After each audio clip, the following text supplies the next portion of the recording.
En 1984, Louise Hay a écrit quelque chose qui a fait beaucoup rire les neuroscientifiques. Elle affirmait que nos pensées créent une chimie corporelle perceptible par les autres, qu'une fréquence invisible émane de nous, attirant ou repoussant les personnes autour de nous.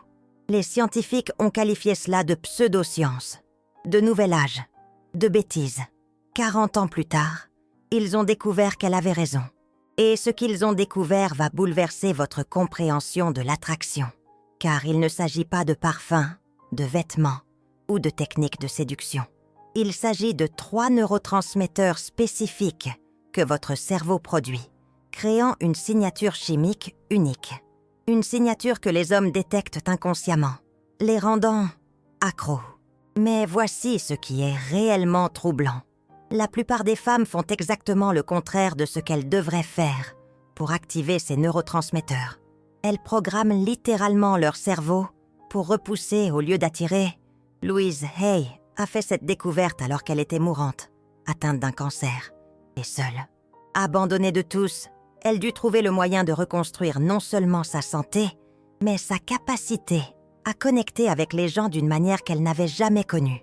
Ce qu'elle a découvert a tout changé. Commençons par le premier neurotransmetteur, ce que les scientifiques appellent la molécule de confiance, l'ocytocine. Vous en avez probablement déjà entendu parler. Elle est libérée pendant l'accouchement, pendant les rapports sexuels, quand on embrasse quelqu'un.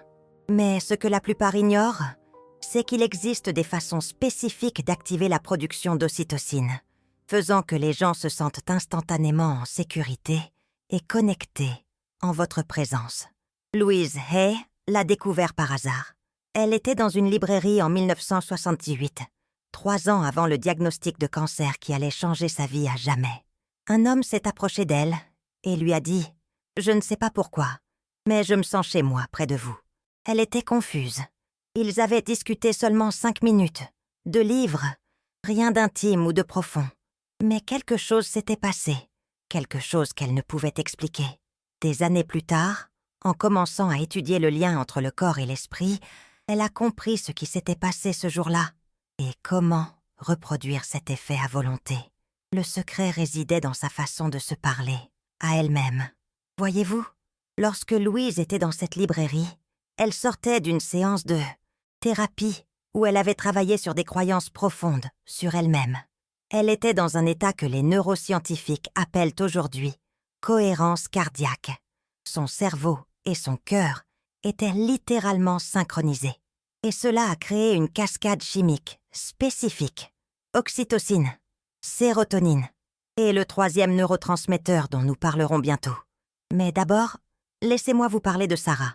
Sarah est venue me consulter il y a 6 mois, complètement dévastée.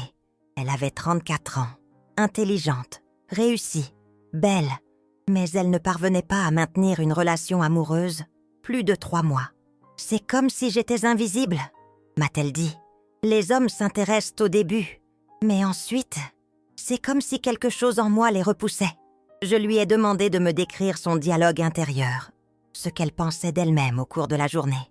Ce qu'elle m'a dit m'a brisé le cœur. Je me réveille en pensant à ce que j'ai mal fait dans ma précédente relation. Toute la journée, je me demande si je suis assez intéressante, si je ne suis pas trop collante, si je ne parle pas trop. Le soir, j'analyse chaque interaction de la journée, à la recherche de signes de rejet. Sarah empoisonnait littéralement son propre cerveau. Chaque pensée négative sur elle-même créait une cascade de cortisol, l'hormone du stress. Et lorsque vous êtes chroniquement stressé, votre corps ne peut pas produire d'ocytocine correctement. C'est comme essayer de planter des fleurs dans un sol empoisonné. Mais voici ce qui est fascinant. Louise Hay a découvert l'antidote des décennies avant que la neuroscience n'explique le mécanisme. Elle appelait cela des affirmations. Mais ce qu'elle faisait réellement, c'était de la neuroplasticité dirigée. Elle reprogrammait littéralement les circuits neuronaux responsables de l'autoperception. Et lorsque vous modifiez votre autoperception au niveau neuronal, votre chimie cérébrale change également. Laissez-moi vous montrer comment cela fonctionne en pratique. Louise Hay a développé une technique spécifique qu'elle utilisait chaque matin. Elle se regardait dans le miroir et se disait « Je m'aime, et je m'accepte exactement comme je suis ».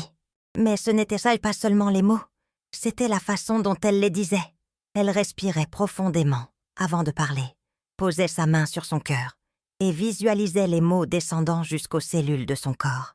Ce qu'elle ignorait à l'époque, c'est qu'elle activait le nerf vague, le plus grand nerf du système nerveux parasympathique, le nerf responsable de la libération d'ocytocine. Lorsque vous activez le nerf vague de manière consciente et dirigée, quelque chose d'extraordinaire se produit. Votre cerveau entre en état de cohérence. Et dans cet état, vous devenez un aimant humain. Les gens se sentent bien en votre présence sans savoir pourquoi. Les conversations s'écoulent naturellement. Les hommes s'ouvrent à vous de manière qu'ils ne peuvent eux-mêmes expliquer. Mais il y a un problème. La plupart des gens font le contraire. Elles se réveillent et vérifient immédiatement leur téléphone. Cela active le système nerveux sympathique. Le cortisol envahit le système. Le nerf vague se désactive. Elles prennent leur petit déjeuner en s'inquiétant du travail. Plus de cortisol. Dans les embouteillages, elles sont irritées. L'adrénaline s'ajoute au cocktail de stress.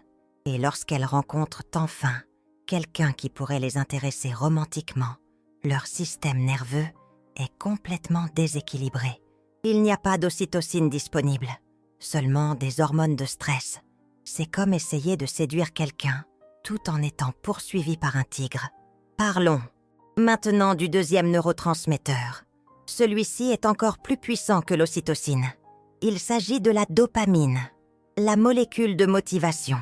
Louise Hay a découvert quelque chose au sujet de la dopamine que l'industrie pharmaceutique a dépensé des milliards à tenter de reproduire artificiellement.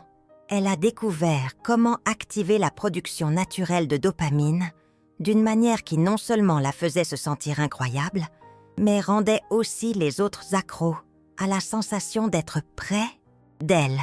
Le secret résidait dans une technique qu'elle appelait la gratitude anticipée. Cela fonctionne ainsi. Au lieu de ressentir de la gratitude pour ce qui s'est déjà passé, vous ressentez de la gratitude pour ce qui va arriver, pour l'amour que vous allez recevoir, pour la connexion que vous allez vivre. Cela peut sembler de la pensée positive, superficielle, mais neurologiquement, c'est profondément sophistiqué. Lorsque vous ressentez une gratitude anticipée, votre cerveau libère de la dopamine, mais pas n'importe quelle dopamine, de la dopamine anticipatoire, le type le plus puissant. C'est la même dopamine qui était libérée lorsque vous êtes amoureuse, lorsque vous êtes au début d'une relation et que chaque message de lui fait battre votre cœur plus vite. Mais voici ce qui est vraiment révolutionnaire. Lorsque vous êtes dans cet état de gratitude anticipée, d'autres personnes ressentent votre dopamine. Comment est-ce possible? Grâce aux neurones miroirs, découverts seulement en 1996, des décennies après que Louise Hay ait commencé à enseigner ces techniques. Les neurones miroirs sont des cellules cérébrales qui s'activent aussi bien lorsque vous effectuez une action que lorsque vous observez quelqu'un effectuer la même action. Ils sont responsables de l'empathie, de notre capacité à sentir ce que les autres ressentent. Et voici ce qui est incroyable. Les neurones miroirs ne répondent pas seulement aux actions physiques. Ils répondent aussi aux états émotionnels. Lorsque vous êtes dans un état de gratitude anticipée, libérant de la dopamine, les neurones miroirs des personnes autour de vous détectent cet état et commencent également à libérer de la dopamine. C'est pourquoi certaines personnes sont magnétiques. Ce n'est pas du charisme, c'est de la neuroscience. Sarah a appris cette technique et sa vie a complètement changé. Chaque matin, avant même d'ouvrir les yeux, elle passait 5 minutes à ressentir de la gratitude pour l'amour qui allait arriver dans sa vie. Pas pour une personne spécifique, juste pour l'expérience d'une connexion profonde qu'elle savait qu'elle méritait. 3 semaines plus tard, un homme s'est approché d'elle au café où elle prenait toujours son petit déjeuner. « Excusez-moi de vous déranger », a-t-il dit, « mais il y a quelque chose chez vous qui est différent. Vous semblez irradier le bonheur. » Ils sont ensemble depuis 4 mois. Il dit qu'il ne s'est jamais senti aussi connecté à quelqu'un auparavant. Mais il y a plus, car nous n'avons pas encore parlé du troisième neurotransmetteur, le plus puissant de tous.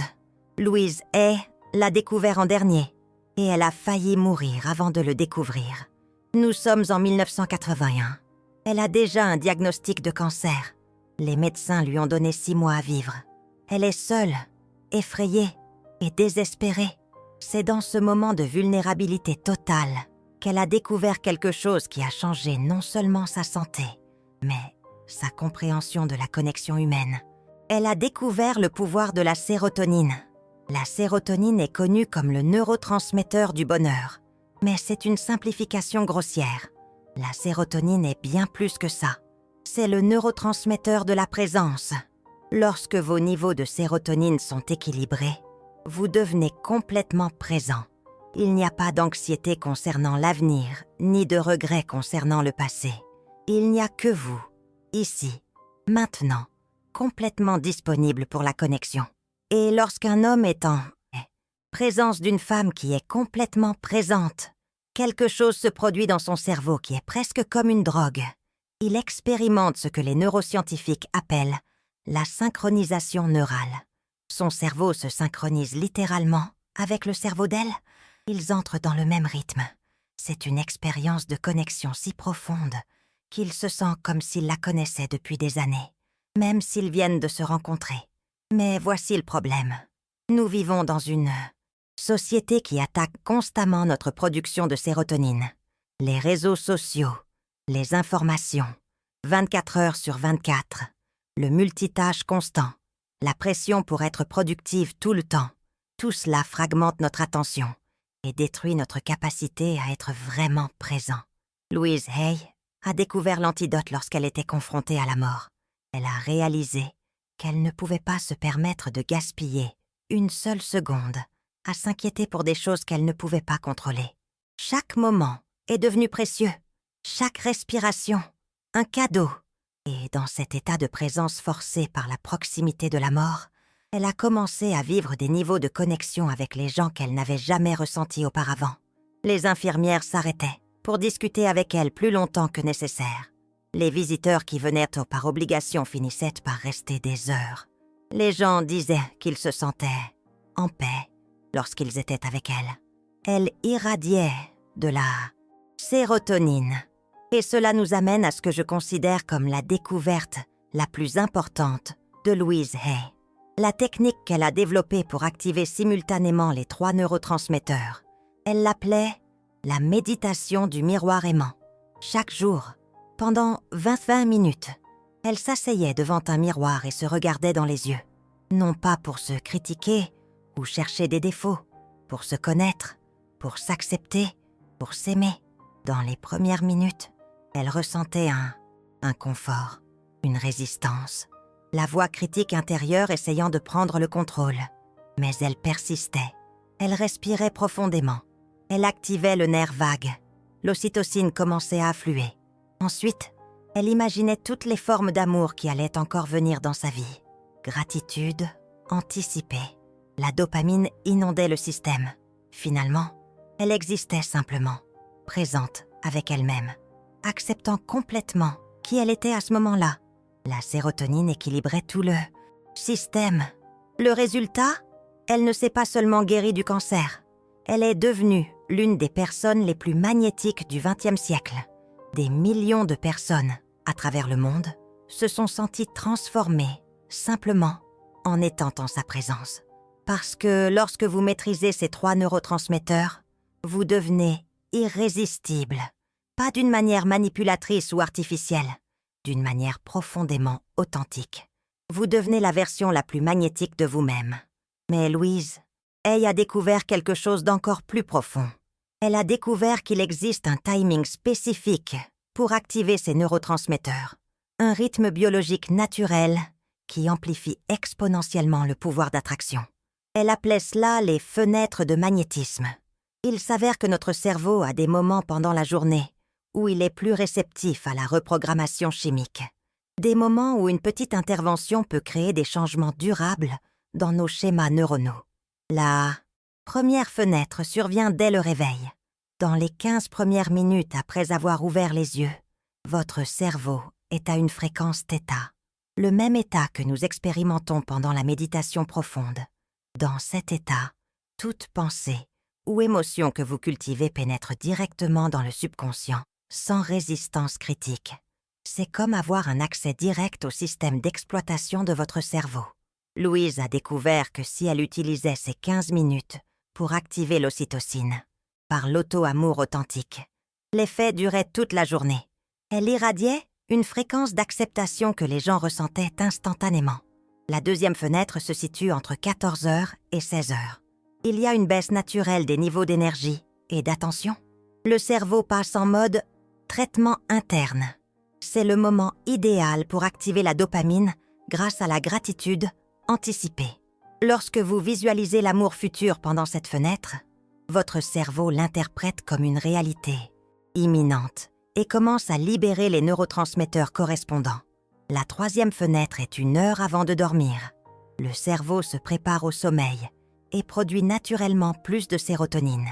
Si vous amplifiez cette production naturelle par la présence consciente, vous ne dormirez pas seulement mieux, mais vous vous réveillerez avec des niveaux élevés de sérotonine. Mais voici le secret qui a tout changé pour Louise et qui peut tout changer pour vous aussi. Louise a découvert qu'il existe une 4e fenêtre, une fenêtre secrète dont la plupart des gens ignorent même l'existence. Elle s'ouvre au moment même de la plus grande vulnérabilité émotionnelle, lorsque vous vous sentez rejetée, incertaine, inadéquate. La réaction naturelle est de se protéger, de se replier, d'éviter la douleur. Mais Louise a découvert que si vous faites le contraire, si vous vous ouvrez encore plus en ce moment de vulnérabilité, quelque chose d'extraordinaire se produit. Les 3 neurotransmetteurs sont libérés, simultanément en quantité massive.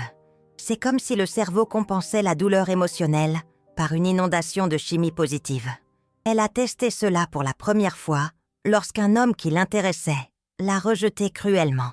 Au lieu de se renfermer et de se protéger, elle est rentrée chez elle et a fait la méditation du miroir la plus profonde de sa vie. Elle s'est regardée avec encore plus d'amour. Elle a ressenti encore plus de gratitude pour l'amour. Qui allait arriver? Elle est restée encore plus présente à sa propre expérience. 2 semaines plus tard, il est revenu. Il a dit qu'il n'arrivait pas à cesser de penser à elle, qu'il avait fait une erreur. Mais voici ce qui est vraiment puissant. Elle n'était plus intéressée par lui, car en ces 2 semaines, fonctionnant avec les 3 neurotransmetteurs activés, elle avait attiré 3 hommes différents, des hommes de qualité supérieure, des hommes qui la traitaient avec le respect qu'elle méritait. C'est la véritable magie des neurotransmetteurs. Ils ne vous rendent pas seulement plus attirante, ils élèvent VO standard. Ils vous font attirer le niveau d'homme qui est aligné avec votre nouvelle fréquence cérébrale. Permettez-moi de vous parler d'Anne. Elle a appliqué exactement cette technique de la 4e fenêtre. Anne était dans une relation toxique depuis 2 ans.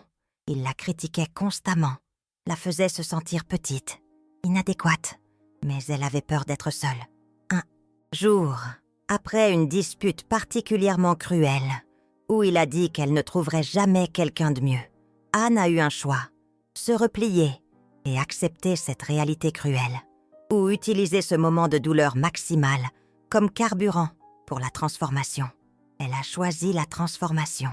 Ce soir-là, elle a fait la méditation du miroir la plus intense de sa vie. Elle a pleuré en se regardant, mais pas d'auto-apitoiement, d'amour, de compassion pour la femme forte qui la regardait dans le miroir. Elle a activé l'ocytocine par l'auto-acceptation radicale. Elle a activé la dopamine en imaginant le type d'amour qu'elle méritait vraiment. Elle a activé la sérotonine en étant complètement présente à sa propre force intérieure. Le lendemain matin, elle a mis fin à la relation. 3 mois plus tard, elle a rencontré Marc, un homme qui la traite comme une reine, qui voit sa sensibilité comme une force, pas une faiblesse, qui la soutient au lieu de la rabaisser.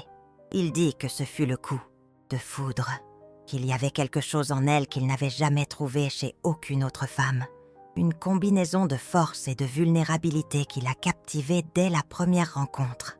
Ce qu'il ressentait, c'était ses neurotransmetteurs. La signature chimique unique qu'elle avait créée grâce à des mois de pratique consciente. Mais il y a quelque chose d'encore plus puissant que Louise a découvert. Quelque chose qu'elle n'a enseigné qu'aux personnes les plus proches d'elle. Elle a découvert comment utiliser les 3 neurotransmetteurs non seulement pour attirer l'amour, mais pour transformer complètement la qualité des relations que vous avez déjà. Cela incluait les relations qui semblaient soit mortes, les relations où la passion avait disparu depuis des années. Le secret résidait dans ce qu'elle appelait la resynchronisation neurale. Cela fonctionne ainsi. Lorsque vous êtes dans une relation depuis longtemps, vous développez tous les deux des schémas neuronaux fixes, des façons automatiques d'interagir qui ne nécessitent pas les 3 neurotransmetteurs. Vous devenez comme 2 ordinateurs fonctionnant en mode économie d'énergie, fonctionnel, mais sans éclat. Mais lorsque vous activez consciemment vos 3 neurotransmetteurs, quelque chose d'intéressant se produit. Les neurones miroirs de votre partenaire commencent à répondre. Son cerveau est forcé de sortir du mode automatique. Soudain, il vous voit à nouveau, vraiment vous voit, comme si c'était la première fois. Louise a testé cela dans son propre mariage. Après 15 ans, ensemble, ils étaient plus comme des colocataires que des amants. La connexion s'était perdue au milieu de la routine et des responsabilités. Pendant 3 mois, elle a appliqué les techniques des neurotransmetteurs sans rien lui dire. Chaque matin, elle activait l'ocytocine en le regardant avec un amour sincère pendant qu'il dormait. Pendant la journée, elle ressentait une gratitude anticipée pour la connexion renouvelée qu'elle était en train de créer. Le soir, elle était complètement présente lors de leurs conversations, même sur des choses banales comme les factures et l'agenda. Au 4e mois, il a dit quelque chose qui l'a choqué. « Je sens comme si je retombais amoureux de toi. Je ne sais pas ce qui a changé, mais il y a quelque chose de différent en toi. Quelque chose qui me donne envie d'être près de toi tout le temps. » Ils ont renouvelé leurs vœux pour leur 16e anniversaire de mariage. Il a dit qu'il avait l'impression d'épouser une femme complètement nouvelle, mais qu'il avait toujours connue. C'est la véritable révolution des neurotransmetteurs. Ils ne changent pas seulement la façon dont les autres se sentent par rapport à vous. Ils changent la façon dont vous vous sentez par rapport à vous-même. Lorsque vous maîtrisez l'ocytocine, vous cessez de rechercher la validation extérieure. Vous devenez votre propre source d'amour et d'acceptation. Lorsque vous maîtrisez la dopamine, vous cessez de désespérer des résultats. Vous vous sentez reconnaissante pour ce qui arrive, même avant qu'il n'arrive. Lorsque vous maîtrisez la sérotonine, vous cessez de vivre dans le passé ou le futur. Vous devenez complètement présente à la magie qui se produit maintenant. Et lorsque vous combinez les 3, vous devenez une force de la nature. Une femme qui n'a pas besoin de poursuivre l'amour parce qu'elle... EST amour. Qui n'a pas besoin de supplier pour attirer l'attention parce qu'elle est magnétique. Qui n'a pas besoin de faire d'efforts pour être intéressante parce qu'elle est complètement présente à qui elle est vraiment. Mais il y a une chose que Louise a découverte qui est encore plus importante que toute technique. Elle a découvert que les neurotransmetteurs ne sont que le début. Ils sont le pont entre qui vous êtes maintenant et qui vous êtes en train de devenir. La véritable transformation se produit lorsque vous réalisez que vous n'essayez pas de devenir plus attirante pour obtenir de l'amour. Vous vous souveniez que vous avez toujours été amour. Les neurotransmetteurs vous aidèrent simplement à exprimer cette vérité de manière à ce que les autres puissent la ressentir. C'est la différence entre la manipulation et le magnétisme authentique. La manipulation tente d'obtenir quelque chose que vous n'avez pas. Le magnétisme exprime quelque chose que vous êtes déjà. Lorsque Louise était mourante d'un cancer, elle n'essayait pas de guérir pour être digne d'amour. Elle s'aimait pour guérir. Et dans ce processus, elle a découvert que l'amour n'est pas quelque chose que vous obtenez. C'est quelque chose que vous êtes. Les neurotransmetteurs sont simplement le langage que le corps utilise pour communiquer cette vérité. Sarah, Anna et des millions d'autres femmes à travers le monde ont découvert cette même vérité. Elles ne sont pas devenues plus attrayantes en apprenant des astuces ou des techniques. Non, elles sont devenues irrésistibles en se souvenant de qui elles sont vraiment. Et lorsque vous vous souvenez de qui vous êtes vraiment, lorsque vous laissez cette vérité vibrer à travers chaque cellule de votre corps, créant une symphonie d'ocytocine, de dopamine et de sérotonine, quelque chose de magique se produit. Vous cessez d'attirer des hommes qui ont besoin d'être convaincus de votre valeur. Vous commencez à attirer des hommes qui reconnaissent votre magie. Immédiatement. Des hommes qui se sentent chanceux simplement de se trouver en votre présence, parce qu'ils ressentent, au niveau cellulaire, que vous avez découvert le secret que la plupart des gens passent leur vie entière à chercher. Vous avez découvert comment être complètement vous-même et comment faire de cette authenticité la chose la plus attrayante au monde. C'est le véritable héritage de Louise Hay. Pas les affirmations ou les techniques. Le souvenir que vous êtes déjà tout ce que vous cherchez. Les neurotransmetteurs vous aident simplement à exprimer cette vérité d'une manière que le monde peut ressentir. Et lorsque vous faites cela, lorsque vous laissez votre véritable essence briller à travers le langage chimique de l'amour, vous devenez exactement ce que Louise Hay a toujours su que vous étiez. Irrésistible. Non pas parce que vous avez appris à l'être, mais parce que vous vous êtes enfin souvenu de qui vous avez toujours été. Une femme unique, pleine de potentiel et d'une beauté intérieure rayonnante. Une beauté que personne ne peut ignorer. Une beauté qui résonne au plus profond de l'âme. Une beauté qui attire l'amour sincère et durable. Une beauté qui est vous.